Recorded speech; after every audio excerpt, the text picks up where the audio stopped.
लगने वाला है। ऐसे Indore Bhopal greenfield corridor 160 kilometre दूरी कम हो रही है। इसमें 12,000 करोड़ रुपया खर्च होगा। Lakhnadon Raipur 4 lane highway 220 kilometre है, इसमें 10,000 करोड़ रुपया खर्च होगा।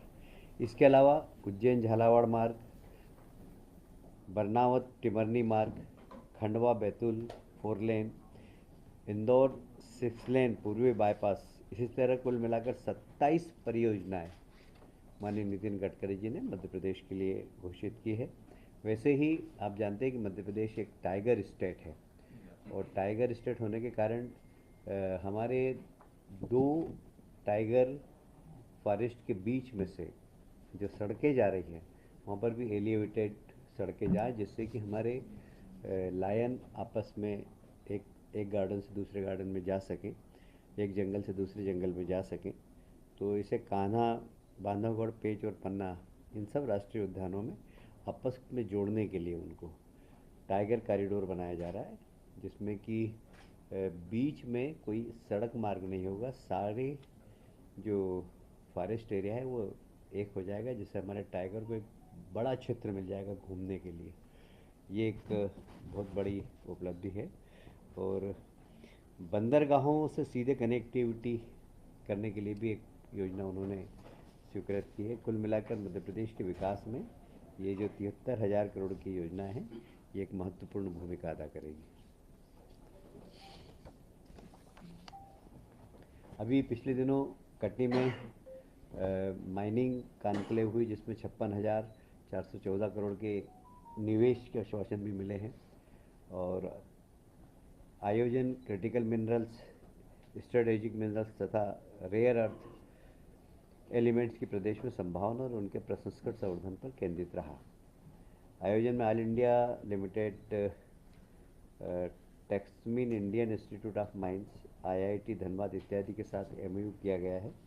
कोल India, Manganese India Limited, Hindustan Copper Limited, भारतीय विज्ञान संस्थान तथा विज्ञान संस्थान Texmin, IIT, Indian School of Mines, भारतीय रेयर्स अर्थ लिमिटेड की भागीदारी रही।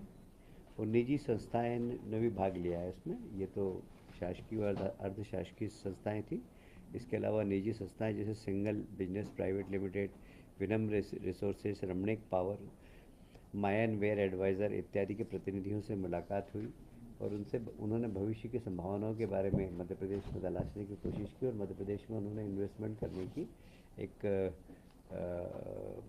प्रयास करेंगे हम लोग, ऐसा आश्वासन दिया है। कल हमारे राष्ट्रीय अध्यक्ष और माननीय केंद्रीय मंत्री जेपी नड्डा जी जबलपुर प्रवास पर आए थे, और उन्होंने, आप सभी जानते हैं कि पहले 2003 के पहले हमारे यहाँ सिर्फ 5 ही सरकारी मेडिकल कॉलेज थे। अब शायद सरकारी और प्राइवेट मिलाकर 30 मेडिकल कॉलेज से ज़्यादा है। और अभी लगातार जैसे प्रधानमंत्री जी का सपना है कि हर ज़िले में एक मेडिकल कॉलेज हो, हम उसको पूरा कर देंगे। तो इस दिशा में हमने काफ़ी काम किए। तो माननीय केंद्रीय मंत्री द्वारा वहाँ पर श्योपुर और सिंगरौली का लोकार्पण किया।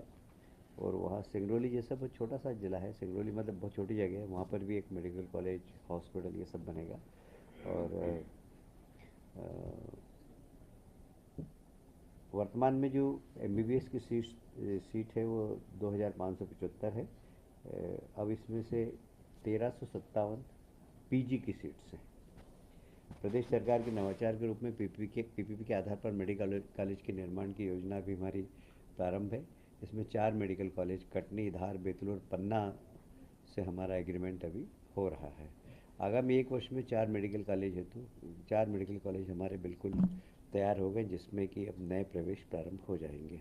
केंद्रीय मंत्री नड्डा जी और माननीय मुख्यमंत्री जी ने श्योपुर और सिंगरौली में नए मेडिकल कॉलेज का वर्चुअली लोकार्पण किया कल। और आप देखेंगे कि मेडिकल के क्षेत्र में मध्य प्रदेश एक अच्छा प्रदेश बने, और सेंट्रल इंडिया का मेडिकल हब बने, और साथ में मेडिकल टूरिज़्म कैसे बढ़े, इस दिशा में भी हम लोग भविष्य में काम करेंगे।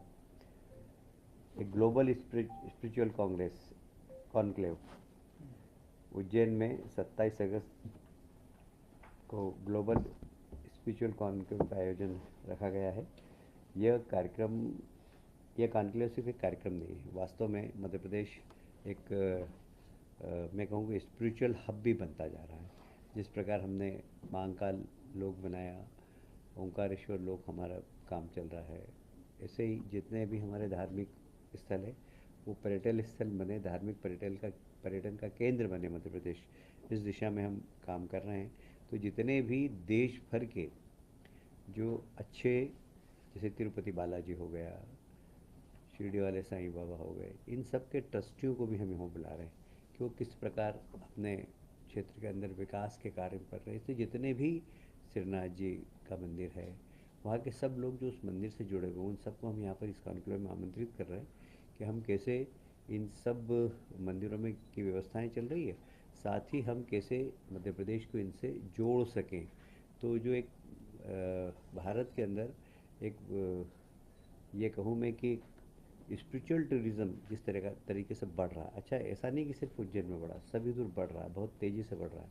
हमने पिछले दिनों सिंहस्थ में भी देखा है, प्रयागराज में जिस तरीके से संख्या बढ़ी है। अब हमारे लिए उज्जैन सिंहस्थ भी एक चैलेंज है, हम उसको मानते हुए काम कर रहे हैं। तो इस प्रकार इसको भी हम किस प्रकार मध्य प्रदेश एक स्पिरिचुअल हब बन सके टूरिज़्म का, इसके दिशा में हम काम कर रहे हैं। और इस कॉन्क्लेव में देश विदेश के लोग भी आ सकते हैं, कई आध्यात्मिक गुरु भी आएंगे, और कॉरपोरेट जगत इसमें किस प्रकार भाग ले सकता है, हम इसको भी, इस पर भी एक्सरसाइज कर रहे हैं। रीजनल टूरिज़्म कॉन्क्लेव ग्वालियर में 29 और 30 अगस्त को होगी। देखिए ग्वालियर भी एक बहुत अच्छा, हमारा ग्वालियर संभाग टूरिज़्म का बहुत अच्छा केंद्र है। आप सभी जानते हैं शिवपुरी में चीता आने के बाद से वहाँ पर वन प्रेमियों की संख्या बढ़ी है, टूरिज़्म की बढ़ी है।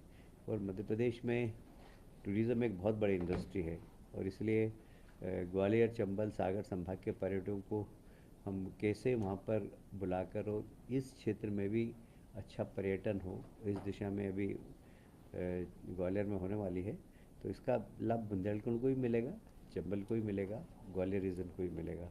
इसमें भी लगभग देश और विदेश से लगभग 500 से ज़्यादा लोग आने वाले हैं। आगामी गणेश चतुर्थी और नवरात्रि दोनों त्यौहार है। मैं एक बात और आज बड़े गर्व से कहना चाहता हूँ कि गणेश चतुर्थी सिर्फ धार्मिक त्यौहार नहीं, ये हमारे देश की स्वतंत्रता में गणेश चतुर्थी त्यौहार का बड़ा अच्छा महत्व रहा है। लोकमान्य तिलक ने इसको, जब अंग्रेजों का आतंक था, लोग इकट्ठे नहीं हो पाते थे, तो गणेश चतुर्थी सामूहिक रूप से मनाई जाए और वहाँ पर हम किस प्रकार राष्ट्रभक्ति के गीत, राष्ट्रभक्ति के ड्रामे के माध्यम से समाज के अंदर जागृति ला सके, इसमें इसका उपयोग बहुत किया गया था। तो पिछले दिनों मध्य प्रदेश में छुट्टी रहती थी, आज हमारे मुख्यमंत्री ने निर्णय लिया कि ये सिर्फ धार्मिक त्यौहार नहीं है, यह एक तरीके से हम ये कहें कि एक राष्ट्रीय महत्व का त्यौहार है, और जिसका संबंध आज़ादी के आंदोलन से बहुत ज़्यादा जुड़ा हुआ था। और उस आज़ादी के आंदोलन में उस वक्त गणेश चतुर्थी के 10 दिन में बहुत सारे समाज सुधार के, समाज में जागृति लाने के कार्यक्रम हुए। तो क्यों ना इस पर भी छुट्टी रखी जाए और इस दिशा में हम काम भी करें। तो स्वदेशी एक आंदोलन है, अब हम स्वतंत्र हो गए, पर हमारी जो समाज के अंदर जो आवश्यकता है, इस कार्यक्रमों के माध्यम से हम कैसे कर सकते हैं। तो माननीय देश के प्रधानमंत्री जी ने कहा है कि अगर आत्मनिर्भर भारत बनाना है तो स्वदेशी को हमें अपनाना होगा। तो हम स्वदेशी की दिशा में जाए, फिर पर्यावरण की दिशा में हम कैसे काम कर सकते हैं।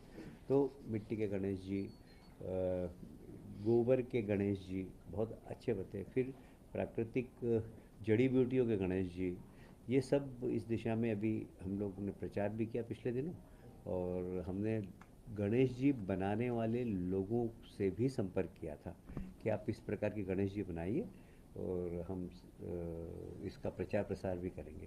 तो जो प्रजापति समाज होता है, उन लोगों से हमने चर्चा भी की थी, उन लोगों ने इस बार काफ़ी अच्छे गणेश जी बनाए, गाय के गोबर के गणेश जी बने हैं।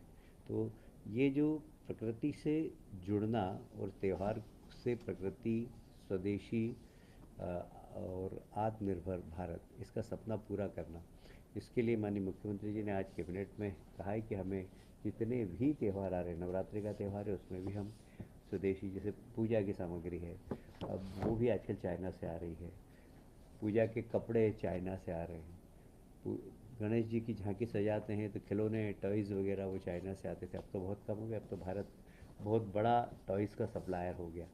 तो जब जब से माननीय देश के प्रधानमंत्री जी ने टॉयज़ के जो खिलौने बनाने के कारखाने खोले हैं देश भर में, तो अब तो हम टाइज़ कारखाने में हम भी ज़रा लीड कर रहे हैं दुनिया के अंदर।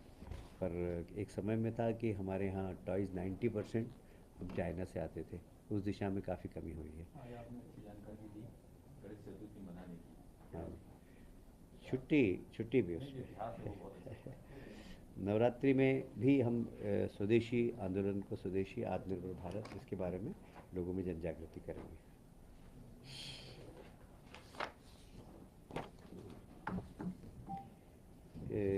आप सभी जानते हैं कि पिछली सरकार में एक निर्णय हुआ था, नगर पालिका और नगर निगमों के, नगर पालिकाओं के और न्याय वो नगर पंचायतों के चुनाव इनडायरेक्ट हो। उससे काफ़ी एक हमने पाया है कि काफ़ी अराजकता से स्थिति होती है। अध्यक्ष को ब्लैकमेल करते हैं, थोड़ा सा आर्थिक लेन देन भी होता है, परिषद स्थिर रहे, अध्यक्ष स्थिर रहे, इसको लेकर तो एक अराजकता का स्थिति रहती है हमेशा, अस्थिरता है वहाँ। क्यों ना वहाँ पर स्थिरता हो, तो आने वाले समय में तो हम चुनाव डायरेक्ट कराएंगे ही, पर अभी भी हम कोशिश ये कर रहे हैं कि ये अविश्वास लाने की प्रवृत्ति कैसे कम हो। इस दिशा में हम अतिशीघ्र माननीय मुख्यमंत्री जी ने